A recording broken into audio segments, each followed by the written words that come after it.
They called it the most powerful warship ever built. They said nothing could stop it. They were wrong.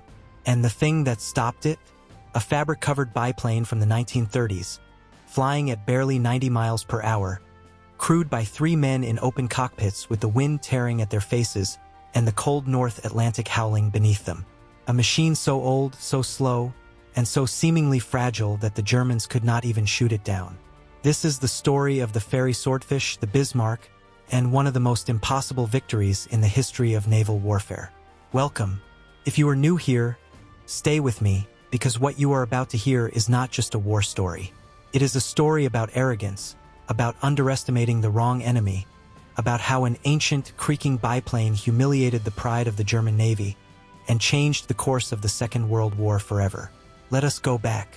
Let us go back to the early months of 1941, when the war at sea was going very badly for Britain. German U-boats were tearing apart Allied convoys in the North Atlantic. Merchant ships were going down by the dozen.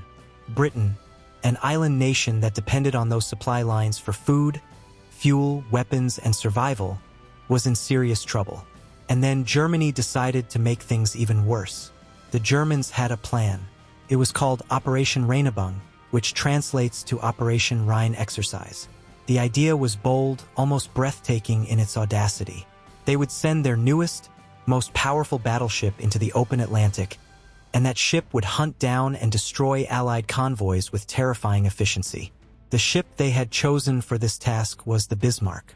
Now, to understand how shocking this was, you need to understand what the Bismarck actually was. She was not just a ship. She was a statement. She had taken 4 years to build, from 1936 to 1940, at the famous Blohm and Voss shipyard in Hamburg. When she was finally commissioned into the German fleet, she was considered the most powerful battleship afloat. Her displacement was over 50,000 tons when fully loaded. She stretched nearly 824 feet from bow to stern. She was armored with steel plating up to 12 inches thick in some places, enough to shrug off most weapons a surface ship could throw at her. And her armament was something to behold. 8 15-inch guns arranged in 4 main turrets, 2 forward and 2 aft, with a range of over 22 miles. Think about that for a moment. She could hit targets that she could not even see with the naked eye from the deck. On top of those, she carried 12 5.9-inch guns, 16 4.1-inch guns, 16 37mm anti-aircraft guns, and a battery of 20mm guns for close defense. She also carried 4 to 6 Arado float planes for reconnaissance. She was, in almost every measurable way, a floating fortress of steel and fire. Her commander was Captain Ernst Lindemann, an experienced and respected naval officer. The overall fleet commander for Operation Rheinübung was Admiral Gunther Lütjens, a careful, methodical man who had successfully led previous naval operations into the Atlantic. Together, they commanded a ship that the German propaganda machine had declared virtually unsinkable. The German public believed it. Much of the world believed it. Bismarck sailed from Hamburg on May 18, 1941, accompanied by the heavy cruiser Prinz Eugen. The plan was to break into the North Atlantic undetected, fall upon the Allied convoy routes, and cause havoc. If Bismarck got loose in the open Atlantic, the results could be catastrophic. Britain simply did not have enough ships to protect every convoy lane. The math was grim, but things did not go exactly to plan from the very beginning. British intelligence was watching. The Royal Navy had signals intelligence, aerial reconnaissance, and a network of agents and observers across Scandinavia and neutral ports. When Bismarck moved, the British knew about it almost immediately. A Swedish cruiser spotted her passing through the Kattegat. A British agent in Sweden sent word. By the time Bismarck reached Norwegian waters, the Royal Navy was already mobilizing. The first confirmation came from Royal Air Force reconnaissance aircraft. On May 21, 1941, a Spitfire flying out of Scotland located Bismarck and Prinz Eugen anchored in a Norwegian fjord called Grimstadfjorden, near Bergen. Photographs were taken. The images were rushed back to Britain and analyzed overnight. There was no doubt. The beast was moving. The Admiralty scrambled every available asset. The Commander-in-Chief of the Home Fleet, Admiral Sir John Tovey, ordered his ships to sea. the battleship HMS King George V, the battlecruiser HMS Hood, the new battleship HMS Prince of Wales, cruisers, destroyers, everything that could move was ordered to intercept. Now, here is where the first tragedy of this story occurs. Because among the ships sent to find Bismarck, one of the most famous was HMS Hood. The Hood was legendary. She had been the pride of the Royal Navy for over 2 decades. She was sleek, beautiful, and powerful. At the time of her construction, she had been the largest warship in the world. British sailors loved her. The British public adored her. She was a symbol of national pride and naval supremacy. But Hood had a secret vulnerability, one that senior naval engineers had known about for years. Her deck armor was thin. The horizontal plating above her magazines, those vast compartments packed full of explosive propellant and shells, was not thick enough to withstand plunging fire. Plunging fire is what happens when shells are fired from extreme range. They travel in a high arc and come down nearly vertically onto the top of a ship rather than hitting it from the side. At long ranges, this was precisely what battleship guns were designed to do. The Royal Navy had known about Hood's weakness since the 1919 design review. Plans to upgrade her armor had been drawn up multiple times. The war kept getting in the way, and the work never got done. And now, in May 1941, HMS Hood was sailing straight toward the most powerful battleship in the world. The two forces met in the Denmark Strait, that cold, narrow passage between Iceland and Greenland, on the morning of May 24, 1941. The visibility was poor. The sea was running high. Both sides spotted each other at almost the same moment, and the guns opened up almost simultaneously. The battle was devastatingly short. In barely 9 minutes, it was over. HMS Hood was hit by Bismarck's guns. One shell, possibly more, plunged down through her thin deck armor and detonated inside her forward magazine. The explosion that followed was catastrophic. Hood literally blew apart. She sank in less than 3 minutes. Of her crew of 1,418 men, only 3 survived. 3 men, out of more than 1,400. The shock that went through Britain was immense. Hood was not just a ship. She was a symbol, and she was gone. HMS Prince of Wales continued firing even as Hood was going under, and she scored some hits on Bismarck. Those hits were more important than anyone realized at the time. One shell punched through Bismarck's hull forward and opened a fuel tank. Another caused flooding below the torpedo belt. Bismarck began taking on water. Her top speed dropped from 30 knots to around 28. More critically, she was consuming fuel oil at an increased rate because some of the damaged tanks were leaking. Admiral Lutyens made a decision. Bismarck could not continue into the open Atlantic to conduct a long commerce-raiding cruise. She would have to put in for repairs. He set course for the French port of Saint-Nazaire in German-occupied France. And that decision ultimately sealed her fate. Because while Bismarck was still fast, still powerful, still dangerous, she was now running in a straight line toward a fixed destination. And the Royal Navy was going to throw everything it had at stopping her. The pursuit that followed was one of the most dramatic naval chases in history. Dozens of Royal Navy ships converged on the area. Aircraft searched thousands of square miles of ocean. And for a terrifying 31 hours, Bismarck disappeared. She vanished into the vast gray expanse of the North Atlantic, and the British had absolutely no idea where she was. Admiral Lutyens helped them find her. During the long night of May 24th into May 25th, he made a decision that many historians have puzzled over ever since. He broke radio silence to send a long message to Naval Group West, the German naval command in France. The message was lengthy and detailed, discussing the fleet's situation and requesting air support. The message was long enough for British signals intelligence to get a bearing on it. The bearing was plotted. The Admiralty now had a rough idea of where Bismarck was heading. There was, famously, a navigation error in the plotting of that bearing, one that sent several pursuing British ships racing off in the wrong direction for precious hours. But it did not ultimately matter, because at 10:30 in the morning on May 26, 1941, a Royal Air Force Catalina flying boat from 209 Squadron, piloted by Flying Officer Dennis Briggs and his co-pilot, an American naval officer named Ensign Leonard Smith, who was attached to the squadron as an observer because the United States was still technically neutral, spotted Bismarck through a break in the clouds. She was approximately 690 miles west of Brest, heading for the French coast at reduced speed. She was close to safety. If she reached the range of German land-based air cover, the British ships pursuing her would have to withdraw. The window to stop her was closing fast. It was measured not in days, but in hours. The only British warship close enough to make any difference was HMS Ark Royal, a fleet aircraft carrier sailing with Force H out of Gibraltar, commanded by Vice Admiral James Somerville.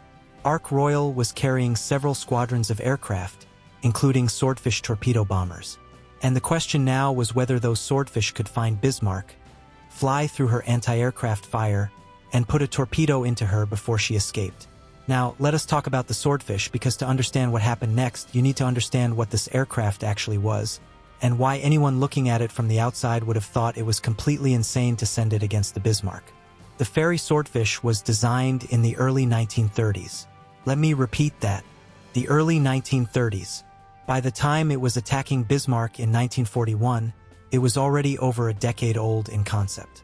It was a biplane, meaning it had two sets of wings, one above the other, held together by a framework of metal struts and wires. The fuselage was constructed around a metal frame but covered largely in fabric. Actual fabric.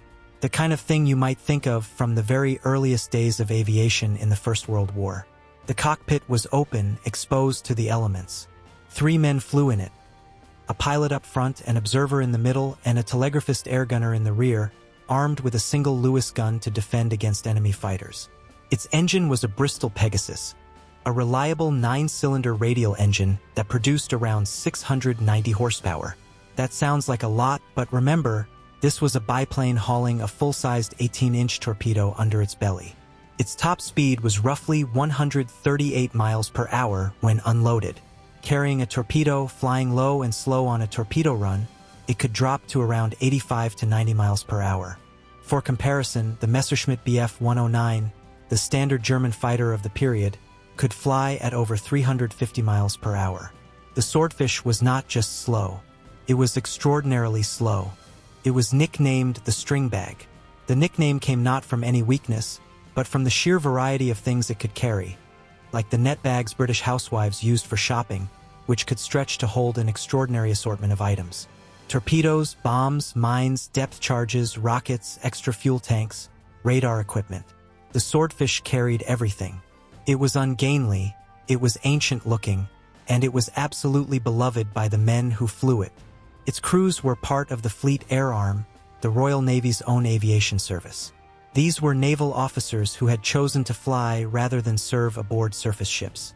They were highly trained, intensely professional, and by 1941 they had already pulled off one of the most audacious naval airstrikes in history. That strike had happened just 6 months earlier, in November 1940, at the Italian port of Taranto. At Taranto, 21 Swordfish had attacked the anchored Italian battle fleet in the middle of the night. They had flown through anti-aircraft fire and barrage balloons, dropped their torpedoes in the shallow harbor, and sunk one Italian battleship outright while badly damaging 2 more. For the loss of 2 aircraft, it was the first successful carrier-based airstrike against a fleet at anchor in history. A handful of fabric-covered biplanes had done more damage to the Italian Navy in one night than the Royal Navy's surface ships could have done in a pitched fleet engagement. The Japanese Naval Command studied the Taranto raid with intense interest. A Japanese naval attaché in Rome filed detailed reports about the attack, reports that were forwarded to Admiral Isoroku Yamamoto's planning staff.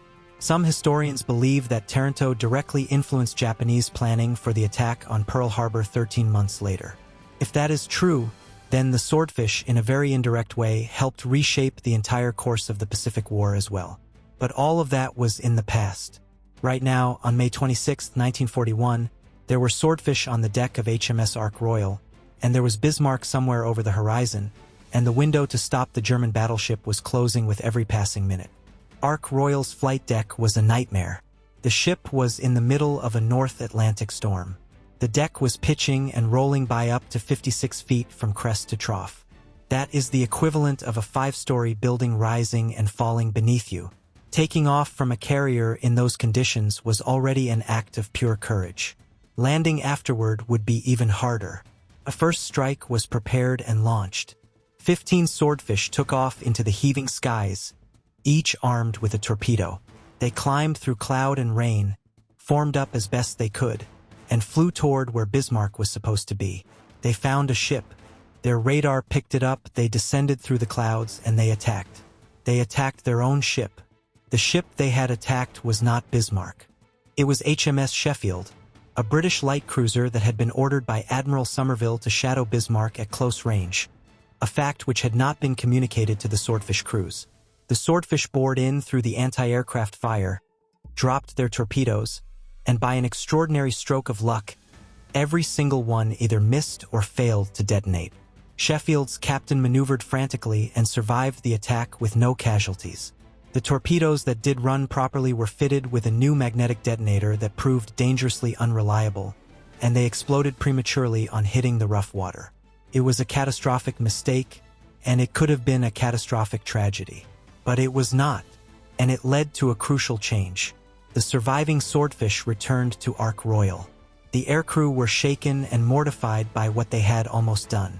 The magnetic pistols were stripped from all the remaining torpedoes and replaced with old-fashioned contact fuses that would only detonate on impact with a solid object. The crews were briefed again. Sheffield reported Bismarck's position. Another strike was prepared. By now the light was fading. It was the evening of May 26th. Bismarck was running hard for France. The weather was still appalling, and 15 swordfish lifted off the heaving deck of HMS Ark Royal and flew back into the storm. This time there would be no mistake about the target. Sheffield was ahead of them, and the cruiser's crew guided the swordfish toward Bismarck by radio. As the swordfish approached, Sheffield signaled them with a simple message: "The target is ahead." What happened next has been described by those who lived through it as organized chaos, pure terror, and extraordinary bravery, all at the same time. Bismarck opened fire the moment she detected the incoming aircraft. Every gun that could bear was turned toward the sky. Her 15-inch main guns fired into the sea ahead of the swordfish, creating enormous waterspouts that could engulf an aircraft and tear it to pieces. Her secondary guns barked and chattered. The sky around the swordfish was filled with bursting shells, tracer rounds, and the thunder of explosions. The swordfish crews flew through it. They split into separate attacking groups to divide the German defenses. They came in from different directions, forcing the anti-aircraft gunners to swing their weapons constantly. They flew low, barely above the wave crests, the spray from the sea hitting the fabric of their lower wings, the cold biting into their faces through their flying gear. Some of them were so low that Bismarck's guns could not depress far enough to track them, and the Bismarck's fire control system struggled. The German radar and fire control technology of 1941 was calibrated to track aircraft moving at modern speeds. The swordfish, crawling through the air at barely 90 miles per hour on their torpedo runs, presented a targeting problem that the German system had not been designed to solve. The lead computation, the mathematical calculation of where to aim in order to hit a moving target, kept running ahead of the actual position of the slow-moving biplanes. Shells burst where the aircraft were supposed to be, not where they actually were.